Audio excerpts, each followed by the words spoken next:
पंजाब की भी तो करनी है बात, क्योंकि नया कोच, नई सोच, नई अप्रोच। अब उससे अगर चलेंगे तो फिर क्या ये किसी को भी रोकना चाहेंगे? 18 करोड़ वाला कोई है इनके पास क्या? अनकैप्ड तो हैं, पर 18 करोड़ में कैप्ड खिलाड़ी कोई है पंजाब के पास?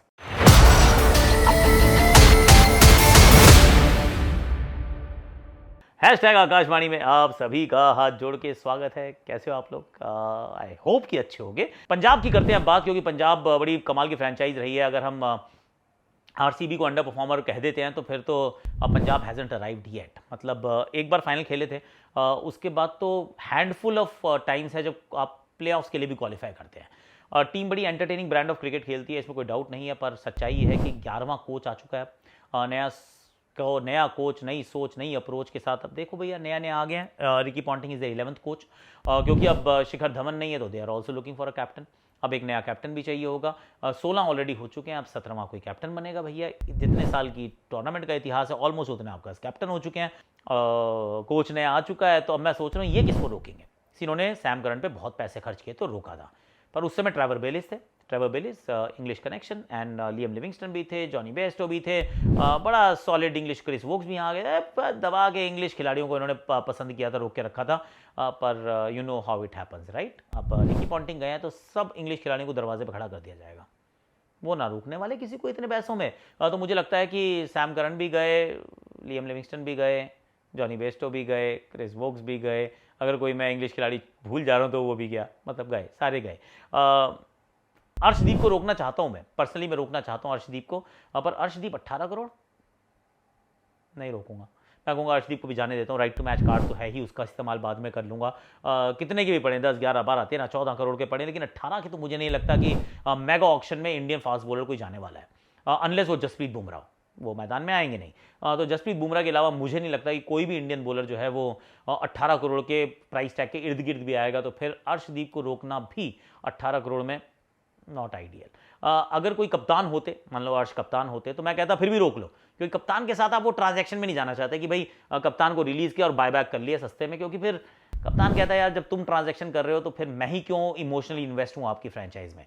ये एक बात जो है ये विपक्ष में जाती है। अगर आप कप्तान को छोड़ के पैसे बचा कर उनको वापस लाना चाहें तो समथिंग, अगर से हैदराबाद सोचने लग जाए कि हम पैट कमिंस को जाने देंगे फिर हम वापस ले आएंगे, यार सस्ते में मिल जाएगा। मत करो ऐसा, मतलब किसी को भी ऐसा नहीं करना चाहिए। बट एनी हाउ पंजाब के पास तो कैप्टन है ही नहीं, तो कैप्टन तो इनको ढूंढना पड़ेगा। उसके अलावा मुझे लग नहीं रहा कोई 14 करोड़ का या 11 करोड़ का कोई खिलाड़ी वहां पर मौजूद है जिसको मैं रोक के ये सोचूं कि मैंने बड़ा ज़बरदस्त काम किया है। तो ऐसा कोई भी खिलाड़ी नहीं है। शशांक को रोकने की कोशिश करूंगा, वो अनकैप्ड इंडियन है, 4 करोड़ में मिल जाएंगे। प्रभ सिमरन सिंह के बारे में सोच सकता हूँ, अनकैप्ड इंडियन है, 4 करोड़ में मिल जाएंगे।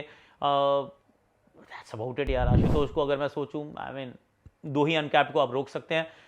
उनके अलावा तो मेरे विचार में वाइप द स्लेट क्लीन, सारे घर के बदल डालूंगा वाले सोच के साथ पंजाब को उतरना चाहिए कि हमें कोई नहीं चाहिए। हमें कगिसो रबाडा भी नहीं चाहिए, हमें हर्षल पटेल भी नहीं चाहिए, हमें अर्शदीप भी नहीं चाहिए, हमें मतलब ऊपर से बैटर कोई नहीं चाहिए, हमें कोई चाहिए ही नहीं। हम तो चल रहे हैं नए सिरे से, एक नई कहानी लिखने का प्रयास करेंगे, जो भी लिखो आप। तो मुझे ये लग रहा है कि पंजाब सिर्फ अनकैप्ड 1-2 इंडियंस को रोक सकती है, उसके अलावा किसी को नहीं रोकेगी। इसका अर्थ ये होता है जब इतने सारे पर्स के साथ 120 करोड़ में से अगर 8 चले भी गए तो भी 112 करोड़ रुपए के साथ जब ये ऑक्शन में आएंगे तो क्या ही धमा चौकड़ी मचाएंगे, ये उड़ा देंगे सबको, ये लोगों के प्लान्स करेंगे बर्बाद। क्योंकि remember, right to match card में भी एक ट्विस्ट है कि आपने किसी के साथ आपका टाई हो गया तो फिर जिसके साथ टाई हुआ है, जो फाइनल प्राइस आया, तो फाइनल प्राइस आया से उनको चाहिए था, कोई भी खिलाड़ी चाहिए उनको अर्शदीप वापस चाहिए, और अर्शदीप जो है वो किसी फ्रेंचाइज ने लगा दिया 10 करोड़ रुपए हमें चाहिए अर्शदीप, रख लो अर्शदीप। तो वहाँ पे तो ये ले जाएंगे क्योंकि इनके पास फाइनल कॉल रहेगी। और अगर ये किसी के साथ लड़ गए जहाँ पे मान लो ईशान किशन छूट गए और उनको ईशान किशन चाहिए, तो Mumbai right to match card का इस्तेमाल भी नहीं कर पाएगी ढंग से, क्योंकि ये इतनी बड़ी बिड कर सकते हैं फाइनल जो सबकी सिस्टम से बाहर हो कि भाई 10 करोड़ में ईशान किशन जो है वो फाइनली पंजाब के पास आए। मुंबई ने कहा नहीं हम तो इनके लिए खर्च कर सकते हैं, we are willing to right to match, we are RTM use कर रहे हैं, फाइनल प्राइस पंजाब क्या बोलोगे, वो कहें 16 करोड़, खत्म। फिर अब मुंबई 16 करोड़ में तो उनको नहीं देने वाली है। तो ये जो है ये पार्टी ऊपर ये स्पॉयलर्स बनने वाले हैं, इस बार बड़ा अच्छा काम ये करेंगे जैसे हमेशा करते हैं। पर in terms of retention not too many, ऐसा मुझे लगता है। आपको क्या लगता है पंजाब के लिए? जरूर let me know in the comment section, और like share subscribe comment notification घंटी बजा ही देना, क्योंकि अगली बार जब हम कोई अच्छा सा कंटेंट बनाए तो आपके पास एटलीस्ट पहुंच तो जाए। क्या बोलते हैं? चलो आज के लिए अभी के लिए इतना ही, कल फिर मिलेंगे। कल तो बात करनी है एक्चुअली इंडिया के फर्स्ट T20 आएगी कि कैसी टीम हो सकती है, सामने बांग्लादेश की क्या चुनौती हो सकती है।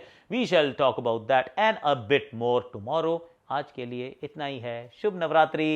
Really hope that you are having a good time.